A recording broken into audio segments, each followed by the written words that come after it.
والصلاة والسلام على خير خلق الله وعلى آله وأصحابه ومن تبعه ومن والاه. أما بعد فأعوذ بالله السميع العليم من الشيطان الرجيم. بسم الله الرحمن الرحيم. وكلوا واشربوا حتى يتبين لكم الخيط الأبيض من الخيط الأسود من الفجر. تعلیم و تزکیہ آن لائن پروگرام کا 7واں سبق لے کے آپ کے سامنے حاضر ہوا ہوں، اور آج کا ہمارا سبق ہوگا کہ روزے کے آداب کیا ہیں، یا روزے میں کون سے ایسے اعمال ہیں جو مستحب ہیں۔ ان اعمال میں پہلا عمل یہ ہے کہ رسول اللہ صلی اللہ علیہ وسلم کا فرمان ہے، ما یزال الناس بخیر ما عجل الفطر۔ آپ صلی اللہ علیہ وسلم نے فرمایا وہ لوگ ہمیشہ خیر اور بلائی کے اندر رہیں گے جو افطاری کرنے کے اندر جلدی کریں گے۔ تو یہ مستحب عمل ہے کہ افطاری کرنے کے اندر جلدی کی جائے۔ اللہ رب العالمین فرماتے ہیں ثم اتموا الصیام الی اللیل، روزے کو رات تک پورا کرو، جیسے ہی دن ختم ہو رات شروع ہو تو آدمی روزہ افطار کر لے۔ یہاں پہ یہ بات سمجھنی چاہیے کہ جیسے ہی سورج غروب ہو جائے اور رات کی ابتدا ہو جائے تو وہ افطاری کا وقت ہے۔ بعض دفعہ ایسے ہوتا ہے کہ مؤذن جو ہے وہ اذان دینے کے اندر تاخیر کر دیتا ہے، تو ہمیں مؤذن کی اذان کا انتظار کیے بغیر ہی ہمیں روزے کو افطار کر لینا چاہیے، کیونکہ رسول اللہ صلی اللہ علیہ وسلم نے فرمایا وہ لوگ خیر اور بلائی کے اندر رہیں گے جو لوگ افطاری کرنے کے اندر جلدی کریں گے۔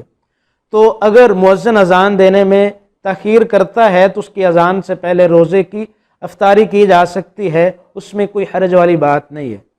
اور دوسری بات اس میں جو ضروری ہے جس کا خیال رکھا جائے تو کوشش کرنی چاہیے کہ افطاری جو ہے وہ کھجور کے ساتھ کی جائے۔ یہ رسول اللہ صلی اللہ علیہ وسلم کی سنت اور آپ صلی اللہ علیہ وسلم کا طریقہ ہے۔ ہاں اگر کھجور میسر نہیں ہے تو پھر پانی، دودھ، جو بھی چیز میسر ہو اس سے روزہ افطار کیا جا سکتا ہے۔ اور اسی طرح سحری کے متعلق رسول اللہ صلی اللہ علیہ وسلم کا فرمان ہے صحیح بخاری کے اندر، آپ علیہ الصلاۃ والسلام نے فرمایا تسحروا فإن فی السحور برکہ، لوگو سحری کھایا کرو، اللہ رب العالمین نے سحری کے اندر برکت رکھی ہے۔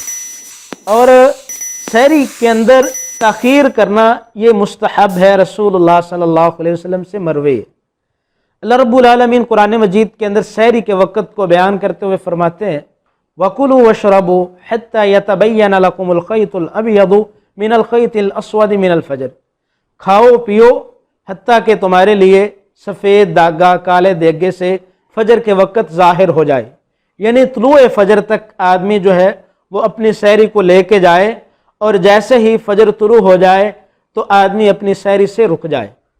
یہاں پہ ایک اور بات کا لحاظ اور خیال رکھنا وہ لازم اور ضروری ہے کہ ہمارے جو مؤذن ہیں اگر تو وہ طلوع فجر کے وقت اذان کہتے ہیں تو ہمیں فجر کی ابتدا کے ساتھ ہی اپنی سحری کو ختم کر دینا چاہیے۔ اور اگر مؤذن جو ہے وقت سے پہلے، اگر طلوع فجر کا وقت 4 بجے شروع ہوتا ہے اور مؤذن جو ہے وہ 5 منٹ پہلے ہی اذان کہہ دیتا ہے تو آدمی جو ہے وہ 5 منٹ تک اپنی سحری کو جاری رکھ سکتا ہے۔ اور اگر مؤذن جو ہے وہ اذان وقت سے 5 منٹ بعد اذان کہتا ہے تو ہمیں سحری جو ہے وہ 5 منٹ پہلے ہی ختم کر دینی چاہیے، کیونکہ جو سحری کا وقت ہے وہ طلوع فجر ہے۔ جیسے ہی فجر کا وقت شروع ہو جائے گا تو اس وقت سحری کا جو وقت ہے وہ ختم ہو جائے گا۔ سنن ابی داود کے اندر رسول اللہ صلی اللہ علیہ وسلم کا فرمان ہے، آپ صلی اللہ علیہ وسلم نے فرمایا جب تم سحری کھا رہے ہو اور اس وقت فجر کی اذان ہو جائے تو آپ صلی اللہ علیہ وسلم نے فرمایا جو برتن تمہارے ہاتھ میں ہے تو تم اس برتن کو اتنی دیر تک نیچے نہ رکھو جب تک اس سے تم اپنی ضرورت کو پورا نہ کر لو۔ تو اتنی اجازت ہے کہ اگر آدمی جو ہے وہ کھانا کھا رہا ہے اور کچھ لقمے اس آدمی کے ہاتھ کے اندر ہیں اور اذان شروع ہو جاتی ہے تو ان لقموں کو اس وقت کے اندر آدمی جو ہے وہ پورا کر سکتا ہے، اور یہی سحری کا جو ہے وقت ہے۔ اللہ رب العالمین سے دعا ہے کہ اللہ رب العالمین ان مسائل میں ہمیں رسول اللہ صلی اللہ علیہ وسلم کی پیروی کرنے کی توفیق عطا فرمائے اور قرآن و حدیث کی صحیح سمجھ عطا فرمائے۔ السلام علیکم ورحمۃ اللہ وبرکاتہ۔